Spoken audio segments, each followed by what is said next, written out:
seguimos aquí en Armando Diálogos, hablando de los juegos. Hay un juego que se llama Turismo Mundial, a la gente le gusta mucho jugar. Es juego de mesa. Y jugar a la riqueza y a la pobreza y demás. Y eso viene a cuento porque acaba de ocurrir el Foro Económico Mundial en Davos, Suiza, y también una organización internacional muy destacada, Oxfam, acaba de dar los datos precisamente acerca de este fenómeno tan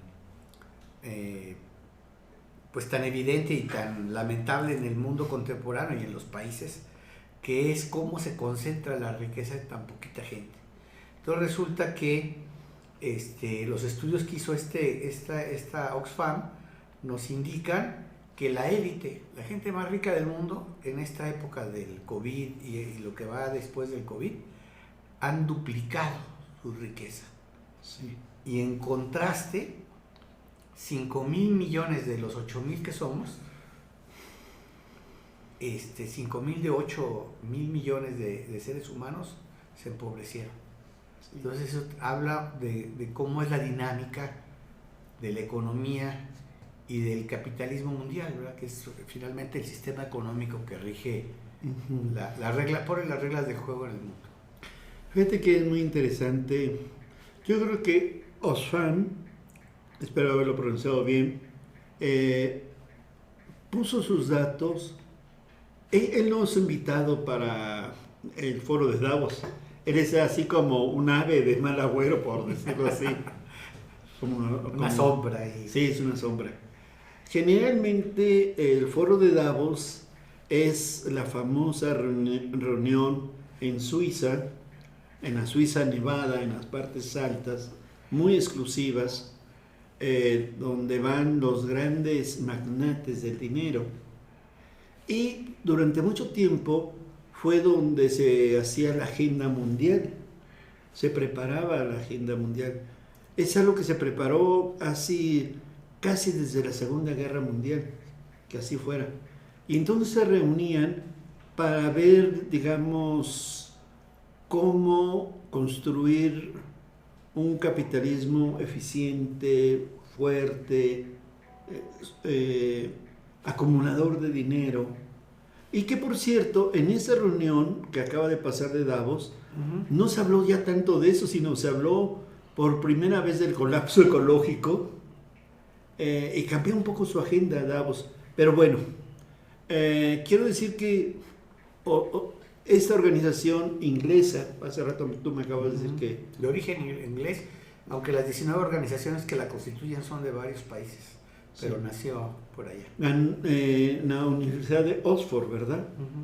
Entonces es muy interesante saber eso, porque es una visión académica y al mismo tiempo de organización civil, pero organización civil internacional, interconectada en varios planos, y por tanto es toda una red de análisis que alimenta, digamos, a la Universidad de Oxford, y que a su vez hace sus informes anuales. Sí, aunque ya no institucionalmente no forman parte de la universidad, eso fue en el origen, en la Segunda Guerra Mundial, ya hoy son, digamos, una ONG gigante. Ok, esta ONG viene siendo así como un equivalente a Greenpeace, por decirlo así. Es decir, Greenpeace está enfocada a cosas sobre derechos, a la naturaleza, ¿no? Al cuidado de la naturaleza. Pero Oxfam lo que transmite es todo lo vinculado a la riqueza y a la pobreza. Y es asombroso lo que está diciendo en esta ocasión. Primero, a nivel internacional, dice que la riqueza se ha duplicado en algunas manos.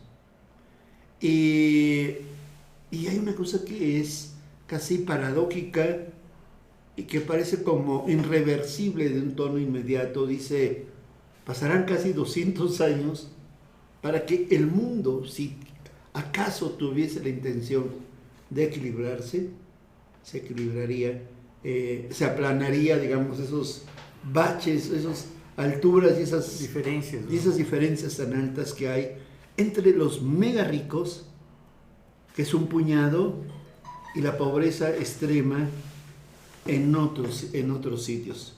Sí, mira, aquí hay un dato, dice, destacó que las fortunas de los 5 hombres más ricos del mundo, el director general de Tesla, Elon Musk, Bernard Arnault y su familia de la compañía de lujos LVMH, el fundador de Amazon, Jeff Bezos, el fundador de Oracle, Larry Ellison, y el inversionista Warren Buffett, han aumentado sus riquezas en un 114% en términos reales de 2020 a la fecha, en estos 3 años.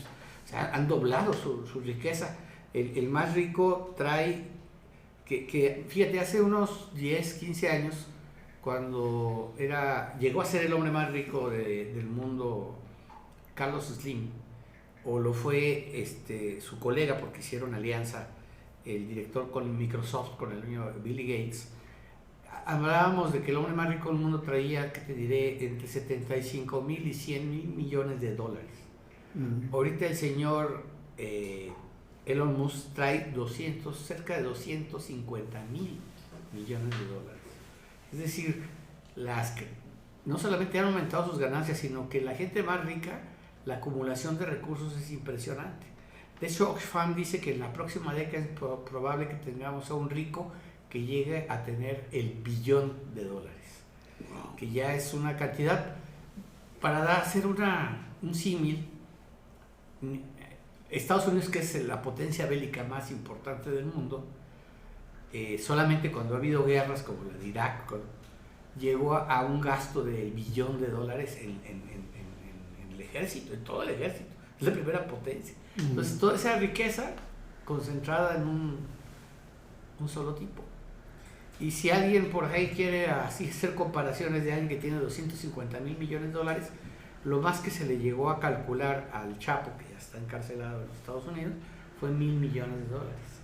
Poco comparado con esas personas. Y entonces este señor, Elon Musk, trae 250,000 millones de dólares, y en cambio más de 5,000 millones de seres humanos, que viene siendo, no sé, como casi un 70% de la población mundial, pues se vio empobrecida en lugar de avanzar. Entonces es una lógica que hay un libro que se llama El Capital en el siglo XXI de Piketty, de Tom Piketty, que precisamente es un estudio que hacen los economistas franceses, un estudio muy cuantitativo, sin rollos teóricos ni categorías teóricas, sino estudiar cómo se ha ido generando, distribuyendo la riqueza en Inglaterra y en los países europeos y en Estados Unidos por varios siglos. Le fueron dando seguimiento. Es un estudio muy de larga duración, de largo alcance y de mucha,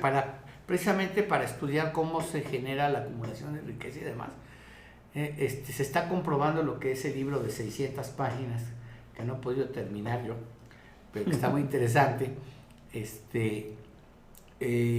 Demuestra que la tendencia mundial es eso. Si no hay medidas, que detengan este proceso, la acumulación de la riqueza es el proceso natural que siguen las sociedades industriales y capitalistas. Entonces tendría que buscarse mecanismos para lograr una distribución más adecuada de la riqueza. Cuando hubo el encuentro de 50 jefes de Estado en México, cuando estaba Vicente Fox, y se reunieron en Monterrey, que por cierto tuve la oportunidad de estar yo ahí en Monterrey, en ese foro, aunque yo iba a las conferencias de los foros alternativos. Conocí, por cierto, a Pablo González Casanova, el rector de la UNAM y fundador de los SHs y el Sistema Abierto en la UNAM, de una conferencia. Bueno, cuando estuvimos ahí, Naciones Unidas proponía aplicar un impuesto al capital financiero internacional, es decir, a las bolsas de valores, donde está el capital que se invierte a través de acciones que se ponen al público, aunque bueno, pues no tienes dinero, pues no vas a ser accionista. La gente que tiene dinero lo puede hacer.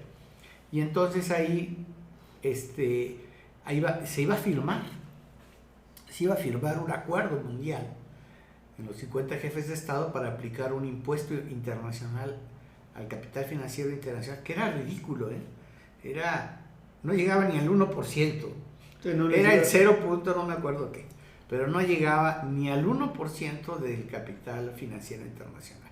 Con eso Naciones Unidas calculaba que iba a acabar con el hambre, no con la pobreza total, pero sí por lo menos la pobreza alimentaria, que es de las más terribles. La pobreza alimentaria, no recuerdo ahorita la fecha, para el 2015, 2020, no recuerdo para no mentir, con ese impuesto. Y entonces, el entonces presidente de Estados Unidos, que todavía no llegaba al encuentro, puso tanto a Naciones Unidas como al presidente Fox 2 condiciones para venir a ese encuentro.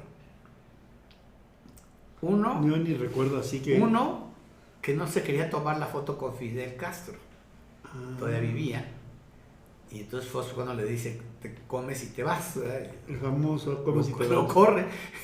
Y la segunda condición, fíjate lo que es la vinculación, que eso también explica por qué acumulan tanta riqueza, el engarce entre el poder político y el poder económico. O sea, el señor Bush dijo, yo voy a condición de que quiten ese punto del borrador de los acuerdos. O sea, no estoy yo de acuerdo en que se aplique un impuesto a los más ricos del mundo, al capital internacional, al capital financiero internacional que brinca de una bolsa de valores a otra. Y entonces eso te da una idea de cómo se maneja del poder y de cómo preservan esas enormes riquezas. Como ya no me acuerdo qué pasó ese día, ¿vino? ¿Finalmente llegó? Sí llegó, porque corrieron a Fidel y quitaron ese punto. Claro. ¿Verdad? Que entre varios economistas del mundo que lo elaboraron esa propuesta, habría que decirlo, que estuvo Ernesto Zedillo, lo invitaron a que formara parte de la redacción. Y era una propuesta, fíjate, de un asesor económico de John F. Kennedy, un economista, y habían establecido una especie de tasa de impuesto que tenía una serie de razonamientos por qué hacerlo, y con ese dinero Naciones Unidas iba a paliar el hambre en Asia, en África y en lugares donde hubiera hombrunas. Pero bueno, pues, o sea, eso nos da una idea de que los capitalistas no pierden. No, sí. Y que siguen acumulando y que parece que ese esquema no decrece. Habría que ver qué quiso intentar hacer Milei, el argentino, el presidente argentino. Sí, andamos, ¿verdad? Echarse un rollo a favor del libre mercado. Pero hablaremos de eso quizás en un ratito más. Sí, vamos a hacer un pequeño corte y regresamos aquí a Armando Diálogos.